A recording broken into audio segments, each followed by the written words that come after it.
fire, we do this. I suggest you do the same thing. Let's practice. Prepare to fire. I really wish I had a camera.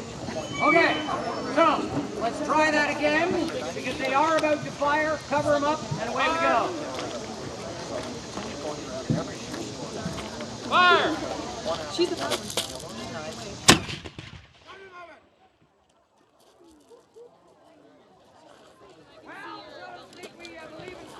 Let's go, Anderson!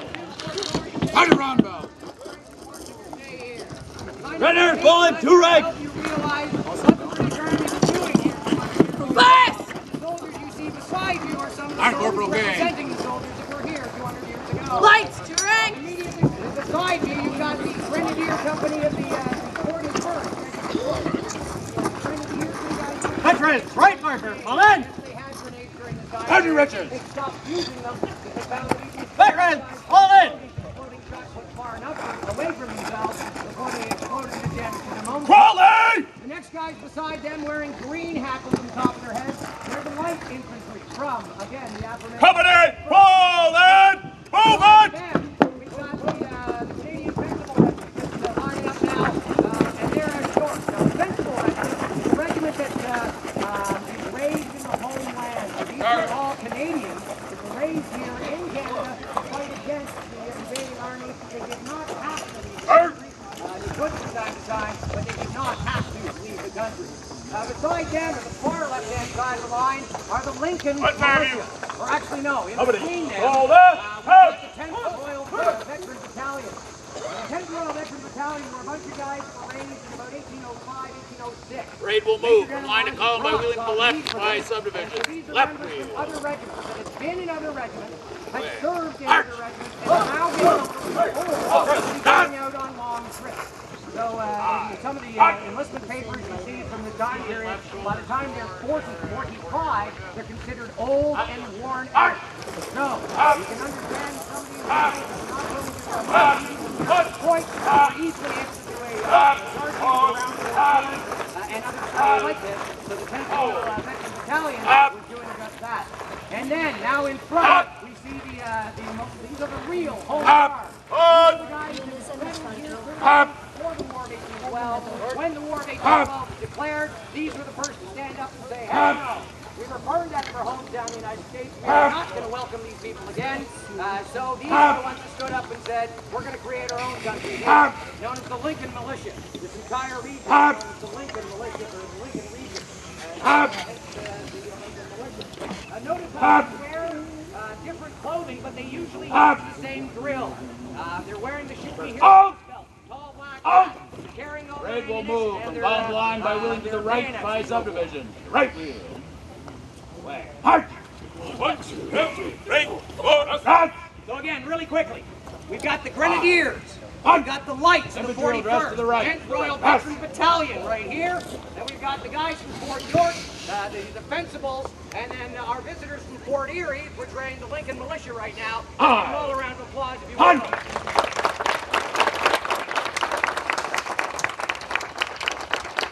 Raid, as for inspection, open, hand! Now we are dealing with shortland pattern tellers, flintlocks, uniform muzzle-loading muskets. This is a weapon that you can't just open up and have a look at it to see how clean it is.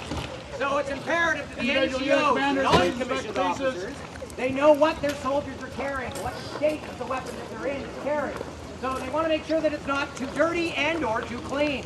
So what they've done now is they've opened up the lock mechanism. They've opened up the pan to show if the pan has any dirt or detritus in there from previous firings, or the opposite is true. You don't want too much oil in there.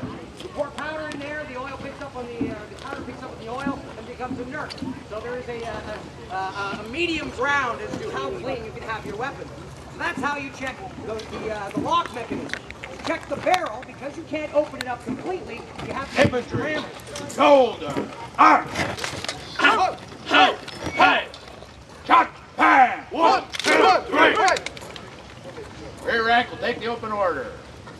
1, 2, now, to check the inside of the barrel, they have to bring the weapon down and then keep the rams on.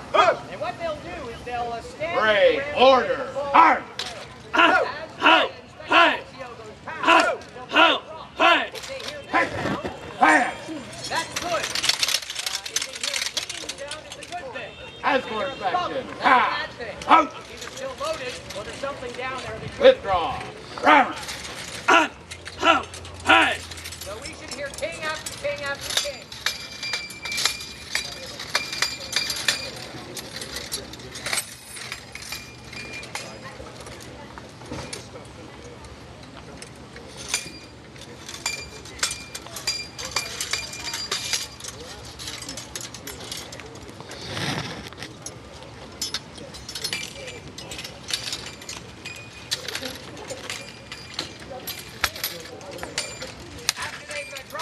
Rammer down, they'll bring it back out and present the button end to the NCO.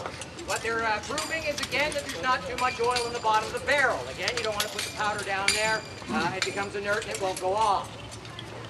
Pay attention to what they do before they bring it back up as well. They're going to smack it.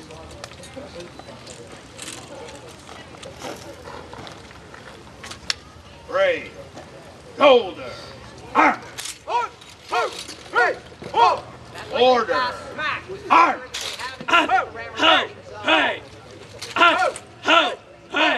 Unfix. Bayonet. Now the bayonet is only about a pound, but it adds that weight to the end of the musket, which makes the musket about 11 pounds. Brave. So it's not the best thing to carry Shoulder. around. Arm. So there are only a few positions that you're allowed to hold the Brave will musket at. perform the manual of exercises. Secure. Arm. This one's called, Hey! and the rain takes your barrel and turns it from a water collecting spout to making sure the water doesn't get down. Shoulder. Arm. Hey! Order. Arm. I mentioned the rain weighs about 1 pound, so one of the favorite things to do is to put it on the ground. Now, when you're on guard duty, there's only a few positions you're allowed to hold the weapon at, and they're about to go through those now. Present. Arm. This is one that's not changed in over 300 years. You'll notice this at any funeral today as well. Shoulder. Arm. Advance. Arm. This one would be one of my favorites. It's the weapon puts it in the right arm instead of having to carry it all in the left. And it gives a lower profile as well. Shoulder. Arm.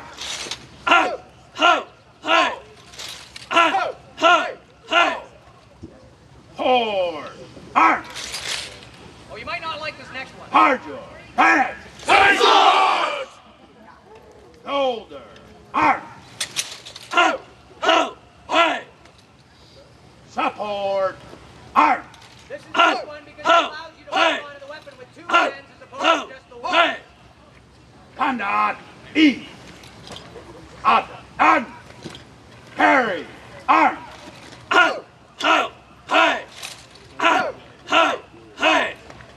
Order. Arm. Now, the manual of arms says it's supposed to be one motion and then 3 distinct pauses in between. And there's different ways of counting it. You can hear this gentleman over here counting to 4, this gentleman over here counting to 3. But there's still just Ready to take 3 close pauses order. in between. March. And it was necessary to keep that running through every Raid will single move from line to squad column by guy. wind to the right by Because if you subdivision. lose Right. your squad of guys and have to fall in with March. somebody else, you don't want to be working from the same level of arms. You don't want to have to Aye. reloading On. everything. Ready to march. Not the ordinary. March. For now, they pull you back in a little while. Tap. Let's give them a round of applause. Tap.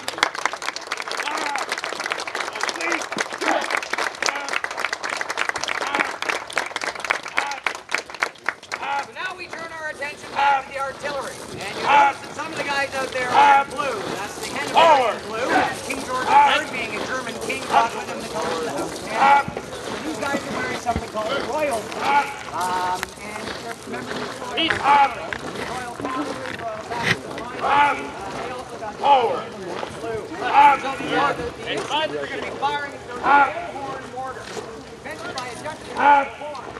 Basically, the same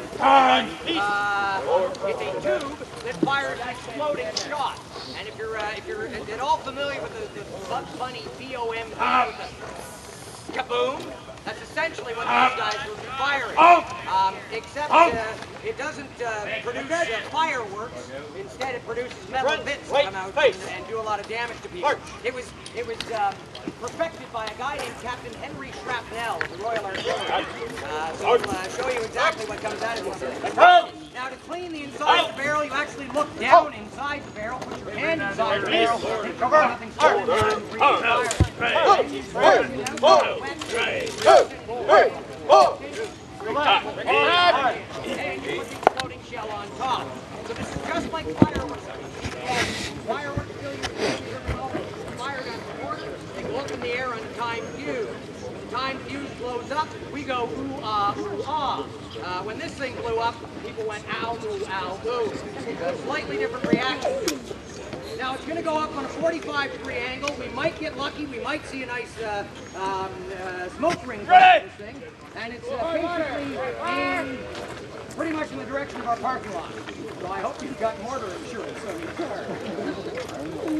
Same thing, it's a small piece of ordnance, but it's louder than you think it is. So when the order comes, prepare to fire and then fire, I can cover your ears and open your mouth. Fire!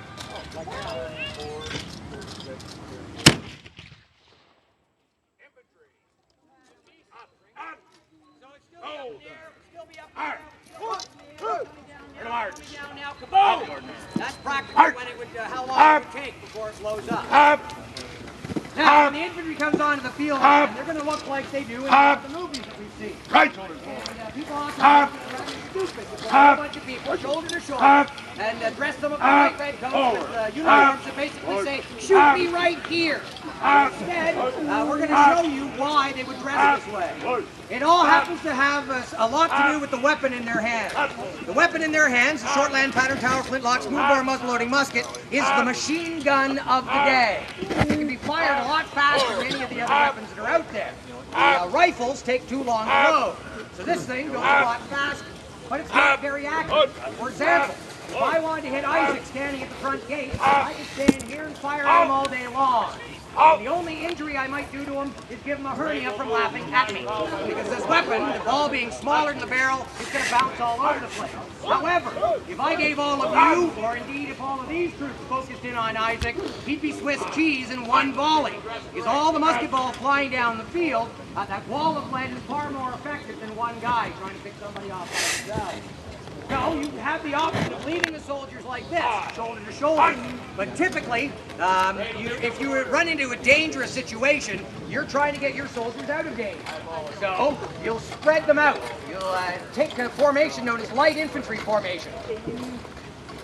So what these guys are going to do is they're going to spread to a three-pace extension.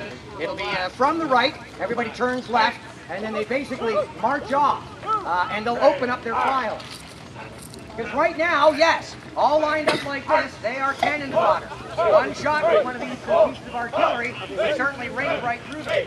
But if you open them up, it makes it a little bit less effective to be shot at. Secondary aspect, though, is it makes them less effective while they're firing. They are still sort of in a precarious position, being in an open field. So the command, when he talks about open field, you'll hear what he says, ready, and you'll see their reaction. As in open country. Ready. Try, man. Go. So they'll go through the loading process now. You can do it loading, you can load standing, lying down, in a tree, but typically standing up was the fastest way that you could load. Raid will commence with file firing from the right. Now here's a great way to get a rolling fire going. You can fire on the next file. So essentially you can keep this going time and time and time again. You can go all day like this if you want it.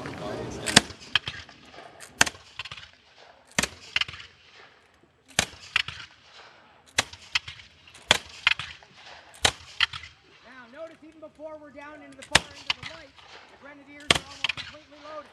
So you can understand by the time we do get all the way to the very end, these guys are more than ready to go. They are ready to go right now. So essentially, if they wanted to, they could keep this going. And you could have two files firing every second or so. So you've got about 4 musket balls flying down the field every couple of seconds. But again, when you're dressed this way, when you're with the bigger spaces between you, and you're kneeling, you're less effective on the target down.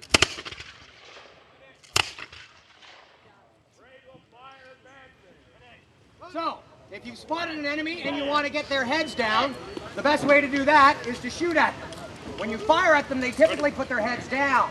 Then, if you want to advance on them, that's the time to go. So, you'll notice the front rank will give fire, the rear rank will take off. And they'll be about 10 paces closer by the time the enemy picks their head back up again.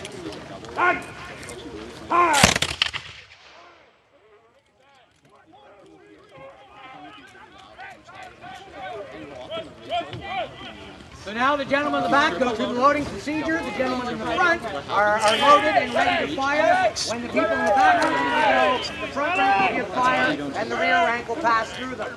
And you can continue doing this. You can scissor your way up and down the field rather effectively.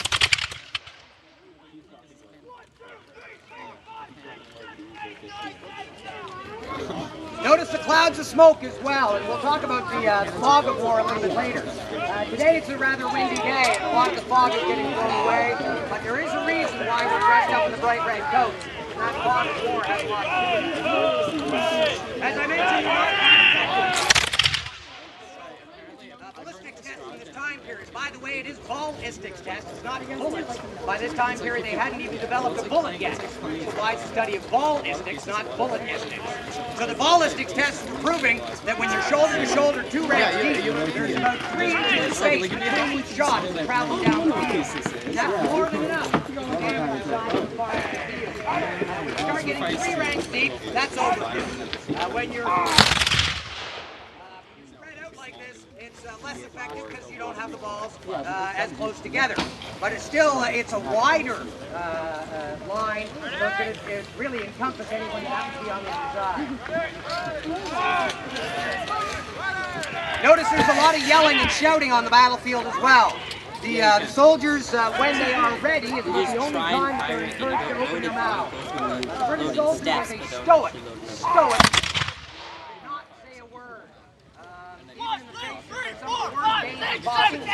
they were encouraged not to say anything. And when you think about some of the meanest and the most memorable bad guys, they've always been the quiet type. The British Army was trying to be.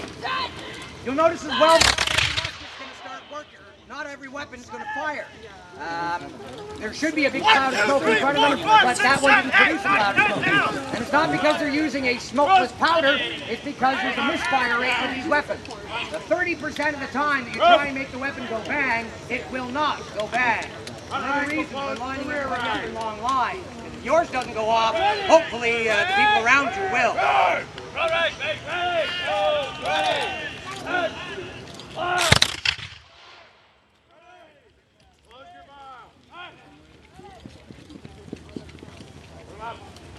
You'll notice as well that there are 4 sergeants on the field right now and 1 sergeant major.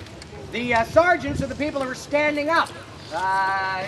When these guys go to ground, they still stand. When they lie down, they have to be standing. They have to be erect because the officers want to know where their command structure is. So the sergeants stay standing, and notice how they carry the big long pike as well.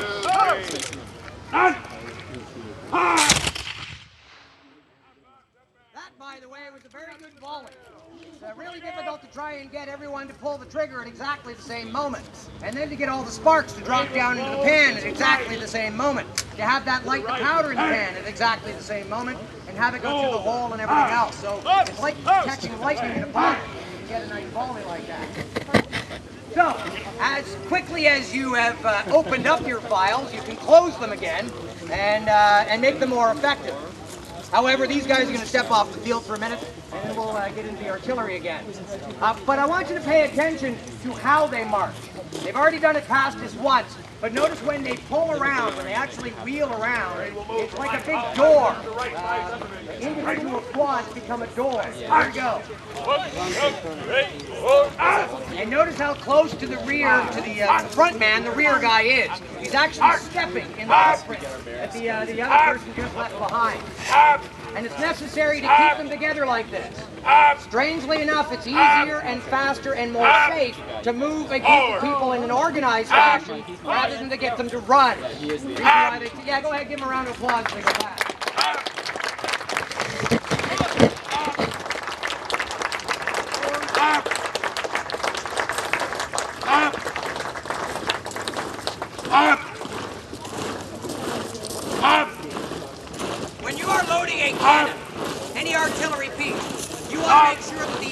inside of the barrel is free from anything that was fired the last time. Typically, you would use 1/3 of the weight of the ball in gunpowder. So for our 6-pound ball, we use 2 pounds of gunpowder. And that gunpowder would be contained in a material very similar to the makeup of my shirt. Now, if that's left inside the cannon still burning away, you can understand putting another 2 pounds of gunpowder in on top of the burning piece is not a good idea. So, they usually run right now, which will force through. You run that into the barrel, and it's like still be in there and burning away. Okay, so that's the job. That's in order. And you put it after you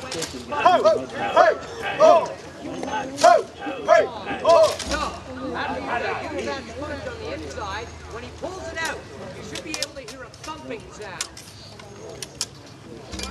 Now that's the air rushing back in. Without that thumping, it means the gentleman's back and not sealed up the vent. If he hasn't sealed it, he's not creating a proper vacuum. And you need that vacuum. That'll put out anything that might still be burning inside. After you've extinguished anything on the inside, you put the charge in. Typically, for a piece like this, the package is all together. 2 pounds of gunpowder, a 6-pound ball attached to it. You can fire grape shot or canister shot, which is like a shotgun sort of an effect, but a solid iron ball would be attached to the 2 pounds of gunpowder. You then stick a wire through the end. You pop open the bag of gunpowder, and you use a quill.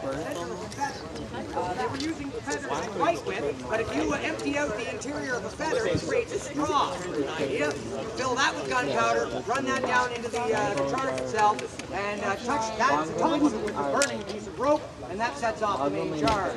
I don't think I need to tell you this one's probably a little louder than the last one. You might want to cover up as well.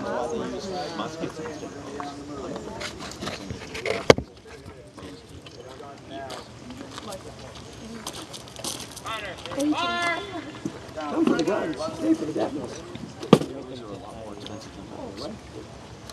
Fire!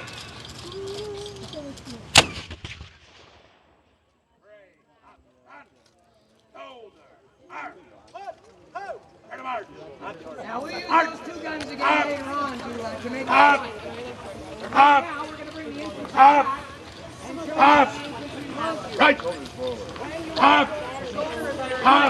you're a little bit more effective as far as firing. Forward! Up! It's a challenging thing to do. I've trained you within 2 months to load and fire one of these things within 15 seconds. So it's a challenging thing to do, but it's something that everyone can do. To go through that process, you need a few things.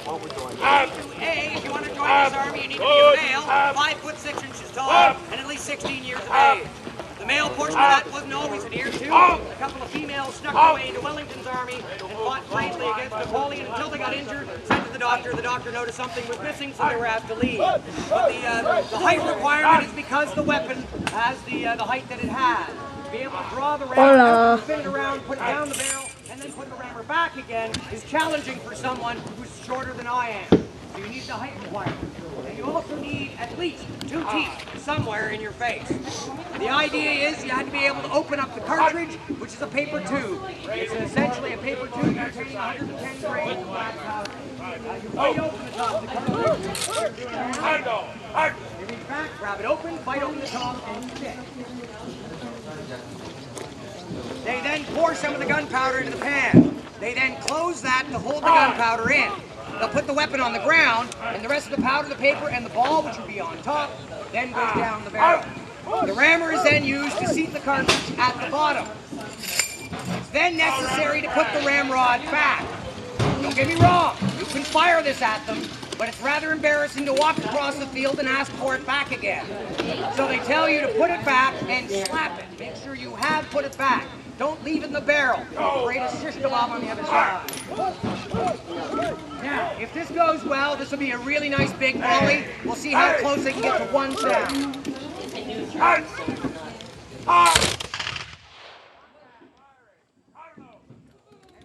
maybe 35, 40 people on the field right now.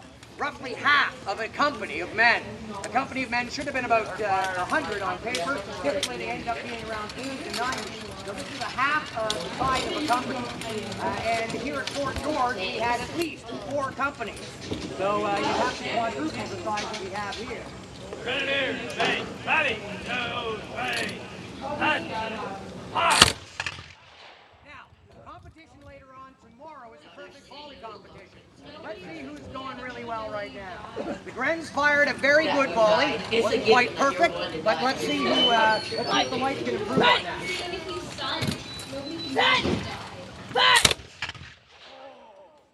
Very good. All right, Fort Yorkers. Let's see how the Fencibles do. Ready, ready,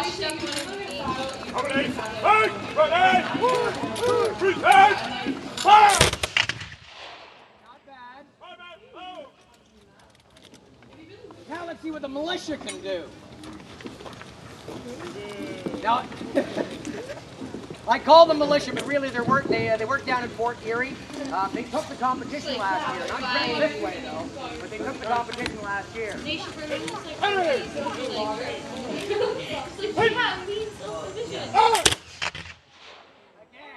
they're really good at their balls. Just give them a round of applause for that, would you?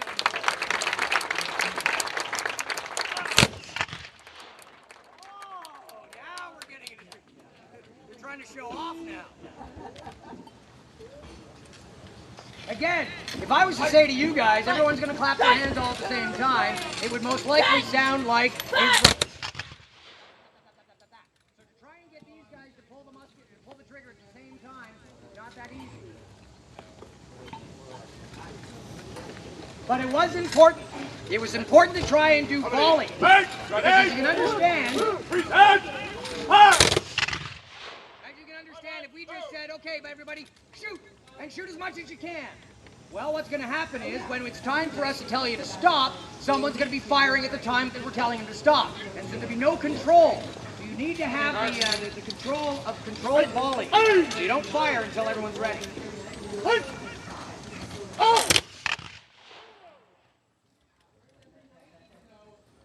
Now, on a battlefield, over here in North America, they didn't run into too many problems.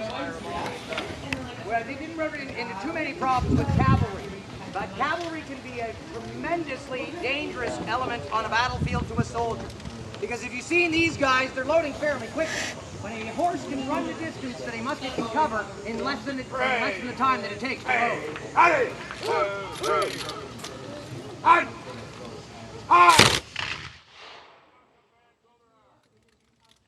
a bad volley either. So, if you're on a battlefield and it's discovered that there are cavalry members around, you have an option. You have something you can do. And that's called putting a bayonet on. Now, the addition of the bayonet adds a little bit of weight, it adds a little bit of length to your weapon as well, but it adds the aspect of dangerousness. Yes, you do load and fire the musket with a bayonet on. However, if you come up against cavalry, this is how you defend it. So, one man's on the ground with the weapon pointed up, and the weapon braced against his knee, with the bayonet pointed that way. The gentleman in the back is standing like this with his weapon pointing out over top. So essentially you've created a very dangerous fence line. Any horse that's being forced to come closer, the rider is typically trying to get close enough so he can swing at you with his sword. If the horse is being forced close to these things, the horse normally recognizes that this is dangerous and will come to a rather abrupt stop, sometimes launching the rider over top of the horse down on top. It's not necessarily a good thing to try and force a horse on these bayonets.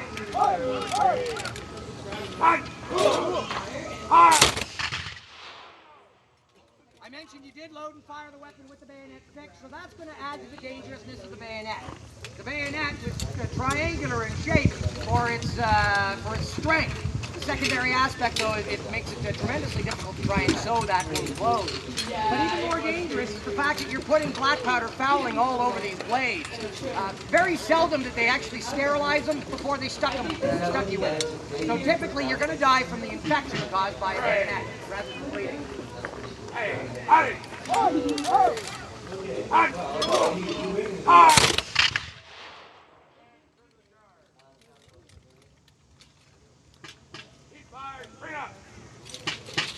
So the bayonet was so feared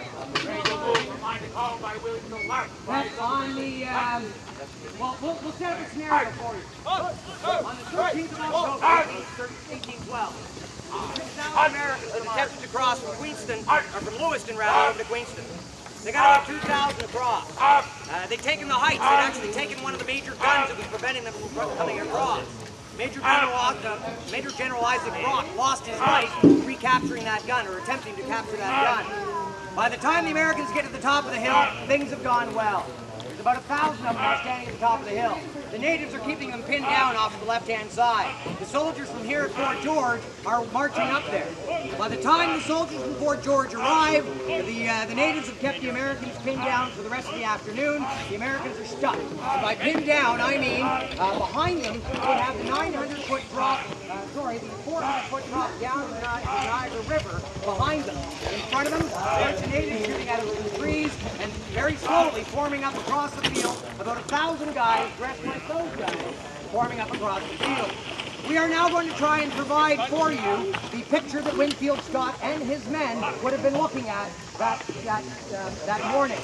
So as these guys form up across the field, artillery pieces are going to go off. And we're going to try and sort of set up the fog of war to show you how thick and discerning that smoke would be. In fact, when the cannons go off, there'll be 2 of them that go off. So don't pull your fingers out of the ears when the first one goes off.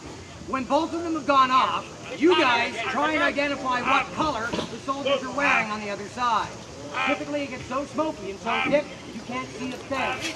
So let's see what it would have looked like. Winfield Scott and his guys, the Niagara Gorge behind them, about 1,000 British troops in front of them. 1, 2, 3, 4.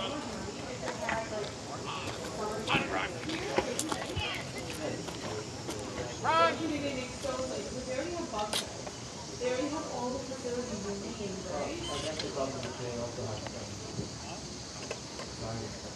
kind of like we have birthday parties. It's kind of the same thing. Like if I should be young kids, come to stand and like... 1, 2, 3, ready!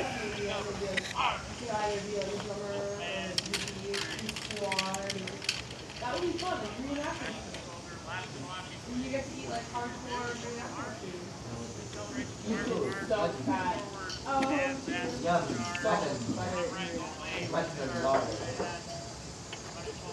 But I feel like back in the day, it's actually the other Just saying, I want to plug your ears in. Oh, Amara, it's called the war. Amara. It's the what? Battery! Battery! Fire! All right, here we go. There's 2 of them. Fire! What color are they wearing? White, exactly. So, you're standing there holding on to a weapon that may or may not fire every 15 seconds if you're good at loading. It may or may not be able to hit somebody at the distance that we're at. But these guys are coming through that smoke. They're holding their weapons like this, so that if you were to run through there with your own musket and try and slash away at them, you're going to hit musket and not person. The pace picks up as they get a little bit closer. As they come through the smoke, you recognize that, nope, they're not here to help us. They're here to do something nasty to us. The pace gets even faster.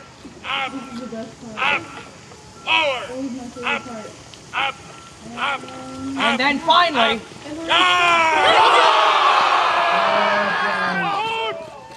now these guys stopped, but historically they didn't. Over 900 prisoners of war were taken captured that day. Grade 1 mile, line to Columbine within the right side subdivision. Right. And the height turned out to be favorable. 1, 2, 3, 4, now! So, before they go any further, a big round of applause.